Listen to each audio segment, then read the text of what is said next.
Hello everyone, welcome to another episode of drama serial Mannat Murad. हाँ जी जनाब, तो इस ट्रॉमा सीरियल की मन्नत मुराद की एपिसोड नंबर 17 में हम ये बात करते हैं कि ट्रॉमा जो है बहुत धीरे धीरे चल रहा है।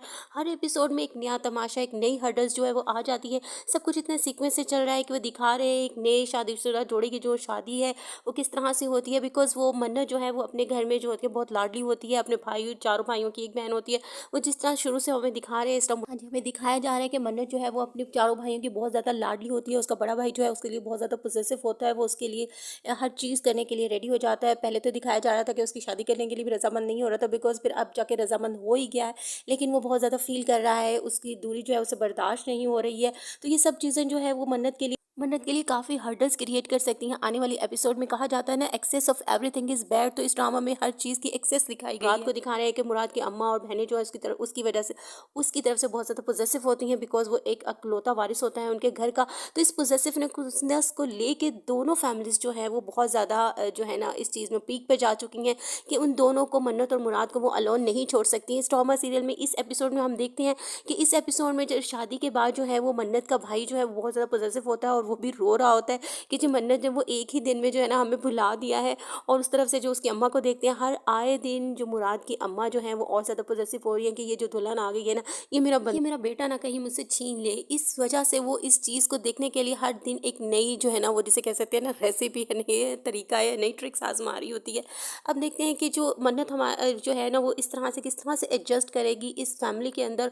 और मुराद को जो है अब नेक्स्ट एपिसोड में दिखाएंगे कि उसको जो एक मकलावे की रस्म होती है उससे भी नहीं जाने देती, बिकॉज कि तुम ससुराल में जाके स्टे नहीं कर सकते, दुल्हन को छोड़ दो। इस चीज़ को लेके जो मन्नत जो है वो बहुत ज़्यादा पोजेसिव हो रही है कि मुराद मेरे साथ क्यों नहीं जा रहा। बिकॉज ये छोटी मोटी हर्डल्स जो है ना वो इस ट्रॉमा को लेके चल रही हैं। बट ये छोटी मोटी हर्डल्स जो हैं वो हमें ये बता रही हैं कि इस ट्रॉमा में आने वाला है एक बहुत ही बड़ा डिजास्टर। हाँ जी जनाब, तो जो ड्रामे को बहुत ही ज़्यादा इंटरेस्टिंग करने वाला है। अभी तो हम जो है वो लिटिल बिग थोड़ा सा फन, थोड़ा सा वो देख रहे हैं मुराद की अम्मा की तरफ से भी कि बिकॉज वो जैसे डायलॉग्स, उनकी डायलॉग की डिलीवरी है बहुत ही ज़्यादा मतलब थोड़ी फनी भी है, जिससे हमें देख के थोड़ा मज़ा भी आता है। ड्रामे में थोड़ा इंटरेस्ट डेवलप हो रहा है।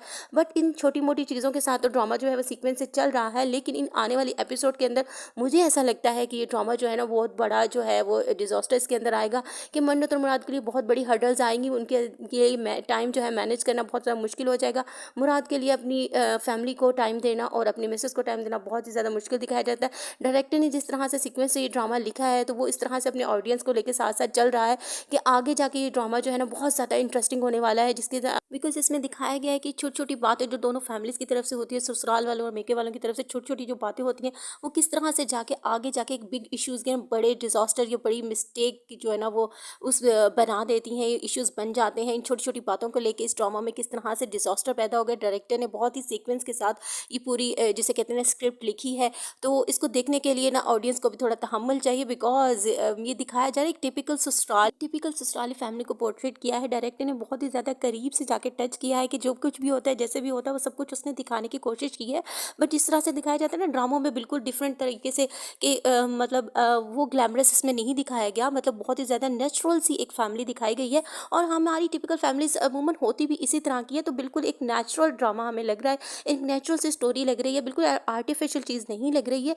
तो इसी तरह से होता है शादी के बाद, इसी तरह की हर्डल्स जो है ना एक नए कपल को फेस करनी पड़ती हैं। तो इस तरह से सीक्वेंस से हम ये ड्रामा देखते जा रहे हैं और देखते हैं कि आगे जाके होता क्या है मन्नत और मुराद के साथ। आगे आने वाली एपिसोड जो है वो क्या क्या हर्डल्स लेके आती हैं इस नए कपल के लिए। तो इस सब को जानने के लिए मेरे रिव्यूज़ को देखते रहिएगा। अगर पसंद आते हैं तो लाइक कीजिएगा, कमेंट कीजिएगा और सब्सक्राइब करना तो मत भूलना।